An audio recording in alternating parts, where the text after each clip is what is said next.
शायद ये भारतवर्ष में पहली बार ऐसा हो रहा होगा कि एक करप्शन के केस में जब रेड पड़ रहे हो ईडी के, उसके बीच में मुख्यमंत्री जी खुद घुस करके एविडेंस डिस्ट्रॉय करने की कोशिश, एविडेंस चोरी करने की कोशिश कर रही हो। ऐसा कभी हिंदुस्तान के इतिहास में पहले शायद ही कभी हुआ होगा जो आज बंगाल में हुआ। 2020 में 2020 में एक सीबीआई का केस हुआ था। That case was pertaining to coal smuggling in Bengal.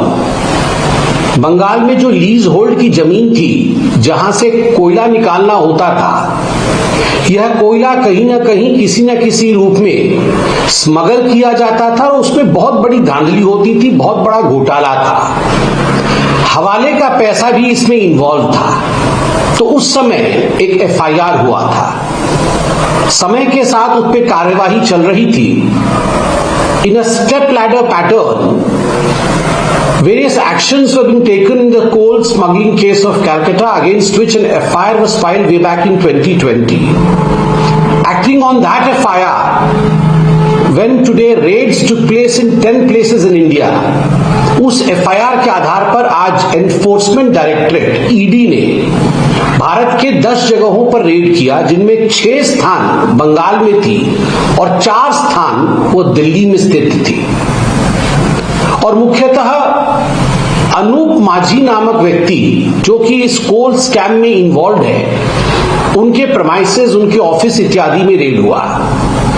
उस रेड में मालूम पड़ा कि एक हवाला का रैकेट भी इन्वॉल्व है और इसमें पीएमएलए का केस भी बनता है, prevention of money laundering act.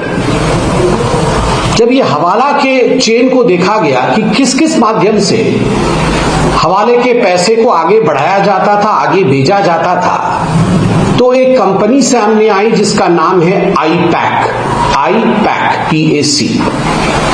तो इस आईपैक कंपनी के प्रेमाइसेस में भी बंगाल में रेड हुआ।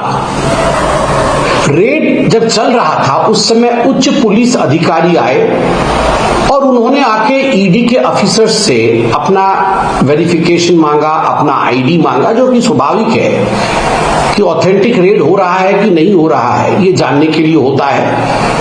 ईडी के अधिकारियों ने, जो हमने मीडिया में देखा कि उन्होंने अपने आइडेंटिफिकेशन कार्ड इत्यादि सब दिखाया, जो ऑथेंटिक डॉक्यूमेंट्स थे रेड्स को परटेनिंग, कि रेड करने के लिए उनके पास डॉक्यूमेंट्स है, वह भी दिखाया। और उसके बाद पीसफुली रेड चल रहा था कि अचानक ममता बनर्जी बंगाल पुलिस के साथ वहां पहुंच गई आईपैक के ऑफिस में और खुद सबको धक्का देते हुए आईपैक के ऑफिस के प्रांगण के अंदर जहां रेड चल रहा था वहां वो स्वयं घुसी और उसके बाद वहां से फिजिकल डॉक्यूमेंट्स, कागज इत्यादि, इलेक्ट्रॉनिक एविडेंस जैसे पेन ड्राइव, लैपटॉप इत्यादि और भी कई तरह के एविडेंसेस को उन्होंने अपने साथ ले लिया।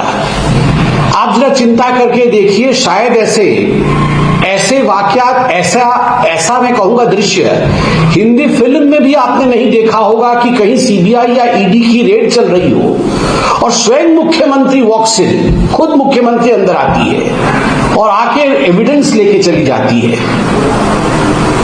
प्रतीक जैन नामक व्यक्ति, जिसको आईपैक का सारा आइडिया है, जो आईपैक चलाता है, आईपैक के प्रीमाइसेस में रेड होता है और आईपैक के प्रतीक जैन जी के घर में रेड होता है और दोनों ही जगह ममता बनर्जी व्यवधान करती है, इलेक्ट्रॉनिक और फिजिकल एविडेंस चुराती है और वहां से ले जाती है। बंगाल की पुलिस का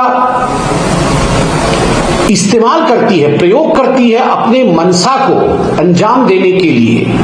ये दिखाता है कि ममता हैज लॉट टू हाइड।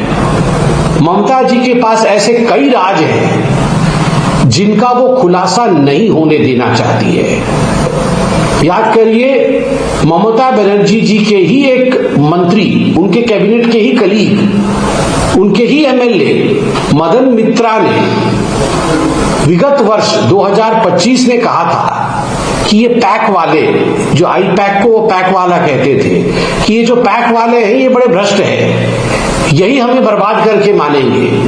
खुद उनके नेताओं ने आईपैक वालों को भ्रष्ट कहा था, और जब आईपैक के दफ्तर पे और आईपैक के प्रतीक जैन के घर पे रेड होती है तो ममता बनर्जी एविडेंसेस को चुराने के लिए, साक्ष्य को चुराने के लिए खुद आ जाती है और दबंगई के साथ साक्ष्य चुरा के ले जाती है। यह अपने आप में मुझे लगता है बहुत ही शर्मनाक और बहुत ही दुखद विषय है।